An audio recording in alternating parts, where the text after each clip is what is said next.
bahwa pada waktu itu Pak Prabowo belum nyalon. Pun yang berdiri nanti 2024 seseorang yang bersih dari kepentingan rezim sekarang. Ya, terus apalagi Be? Oke, dan kemudian tidak ada lagi ejawantah kelanjutan ya, estafet dari orang yang dipercaya oleh Pak Jokowi dan tim. Jangan sampai orang itu, siapapun orangnya. Dan kalau diminta menyebutkan satu nama, untuk saat ini kami menjagokan Bapak Anies Baswedan. Assalamualaikum warahmatullahi wabarakatuh. Kembali lagi di channel Prayoga Muhammad. Ya teman-teman semua, kita bisa melihat ya di video kali ini di mana rekam jejak itu sangat sungguh menyakitkan. Apalagi di ranah politik ya, ketika dulu membela siapa dan saat ini membela siapa. Ketika yang dibela berbeda dan rekam jejak sudah terekam dan tidak akan pernah bisa dihapus, maka dari situ lawan pun bisa menyerangnya, menyekaknya dengan video tersebut. Dan ini terjadi teman-teman semua. Nah di sini ketika Bung Refli Harun menjelaskan tentang kecurangan, di sini Bung Refli Harun sedikit menyentil Babe Haikal ya, di mana beliau mengatakan ketika tadi di mobil saya mendengarkan video tentang Babe Haikal yang dulu pernah diwawancarai oleh Bung Refli Harun. Dan akhirnya di sini pun Babe Haikal tetap menyanggahnya ya, tetap bisa memberi jawabannya. Walaupun menurut gua pribadi sih itu jawaban yang gimana gitu ya. Karena setelah gua melihat video Babe Haikal dengan Bung Refli Harun 3 tahun yang lalu, wah sungguh sangat ya begitulah teman-teman semua. Dan nanti ya di sini akan gua tampilkan video Babe Haikal dengan Bung Refli Harun ketika 3 tahun yang lalu. Oke teman-teman semua, sebelumnya kita lihat dulu statement dari Bung Refli Harun yang bertemakan kejutan pengumuman KPU. Itu tadi teman-teman semua sedikit cuplikan antara Bung Refli Harun dan juga Babe Haikal.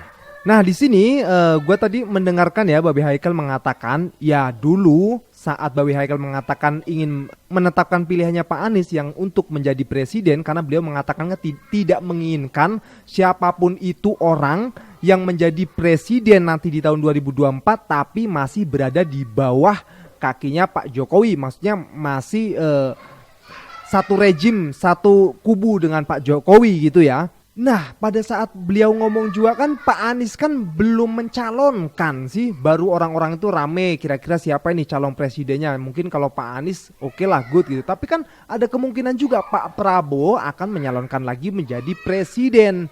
Dan benar saja kan nyatanya Pak Prabowo mencalonkan diri menjadi calon presiden. Dan kita semua tahu Pak Prabowo sekarang bagaimana, berada di mana, ya kan? Ya begitulah teman-teman semua. Oke teman-teman semua, sekarang kita lihat ya video Bung Refli Harun dan Babe Haikal ketika 3 tahun yang lalu. Ini dia videonya. Bagi saya adalah siapapun yang berdiri nanti 2024 seseorang yang bersih dari kepentingan rezim sekarang. Ya, terus apalagi Be? Oke, dan kemudian tidak ada lagi ejawantah kelanjutan ya, estafet dari orang yang dipercaya oleh Pak Jokowi dan tim. Jangan sampai orang itu, siapapun orangnya, yang lagi digadang-gadang, yang setiap hari tampil di televisi, seorang gubernur. Maksudnya gubernur Kalimantan Tenggara? Ada Jawa Tengah, Jawa Timur, Kalimantan jelas. Beli semua di Shopee. Ada Jawa Tengah, Jawa Timur, Kalimantan jelaskan. Tapi kami tidak akan mendukung siapapun yang berada dalam lingkup rezim yang sekarang. Adalah hak kami, adalah hak setiap warga negara untuk mendukung atau tidak mendukung. Dan kalau diminta menyebutkan satu nama, untuk saat ini kami menjagokan Bapak Anies Baswedan. Kayaknya udah ketebak itu jawabannya. Ya bisa dielaborasi lagi Be, silakan. Ya, selama ini beliau berdiri di atas semua golongan. Selama ini beliau berdiri di atas semua kelompok dan mementingkan rakyat. Prof, kurang dekat apa saya sama beliau? Kakeknya beliau itu dekat dengan kakek saya.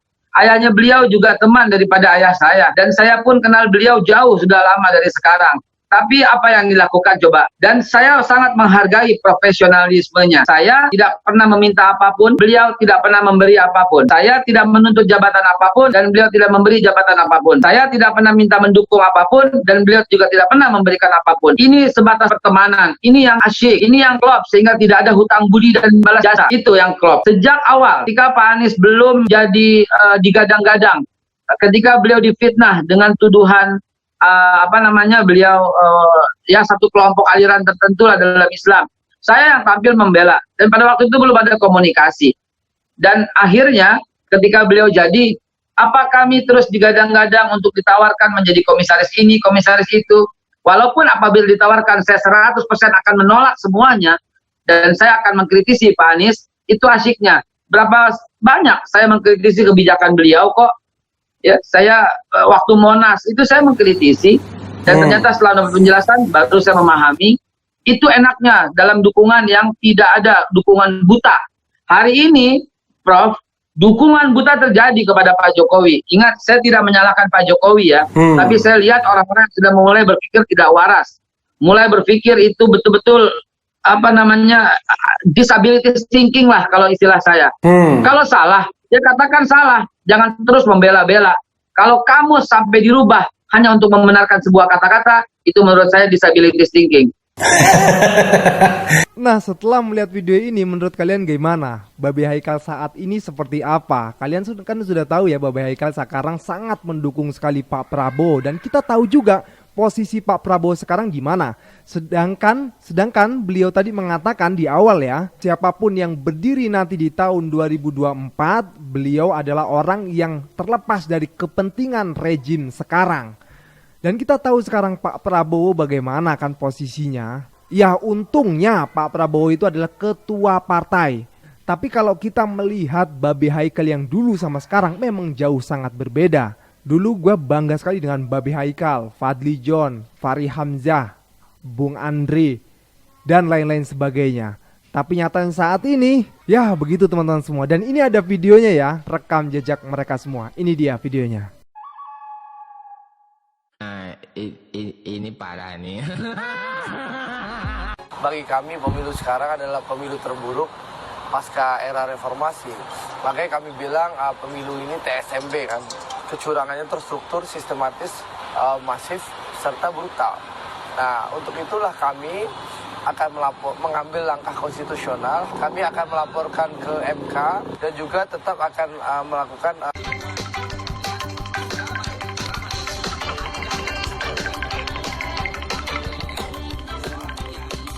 Saya secara pribadi mengusulkan gitu, dengan kaidah-kaidah, dengan keilmuan, dengan segala macam kecurangan yang sudah ada dan bisa dibuktikan.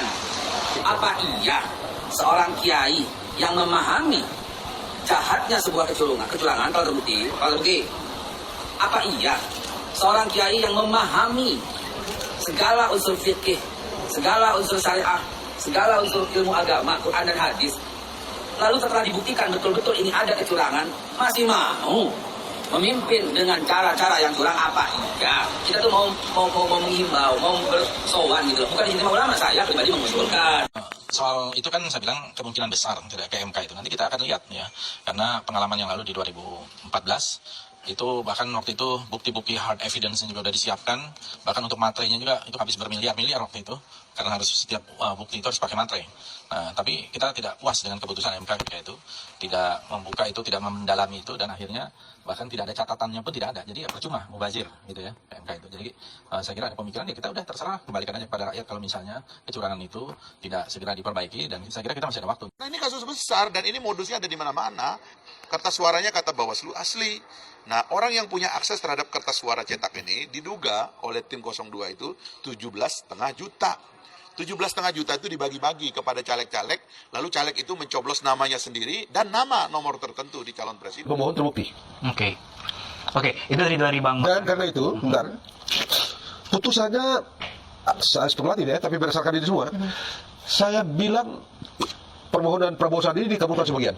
Oke. Apa saja yang akan dikabulkan? Pemilu susulan, pemilu ulang, coblos suara ulang di sejumlah daerah. Ya. Baik. Oke, itu dari Bang. Rakyat Indonesia sudah sadar. Rakyat Indonesia tidak bisa dibohongi dan tidak mau dibohongi lagi. Saudara-saudara percaya nggak lembaga survei abang-abang?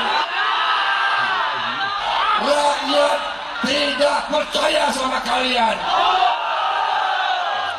Mungkin kau bisa pindah ke Antartika. Kalian tukang bohong, hanya lembaga survei bohong. kau bisa bohongi penguin-penguin di Antartika. Ya teman-teman semua, itulah mereka yang dulu ya, beda dengan yang sekarang.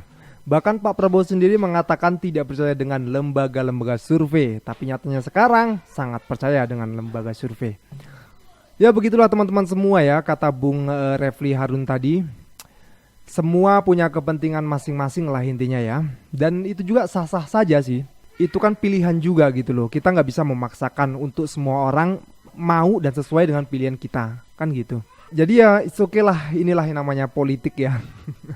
Oke teman-teman semua, gue rasa cukup ya. Jangan lupa untuk berikan komentar dan kritikan kalian di bawah ini. Jangan lupa juga untuk like, subscribe channel ini. Sekian dari gue, Prayoga Muhammad. Wassalamualaikum warahmatullahi wabarakatuh.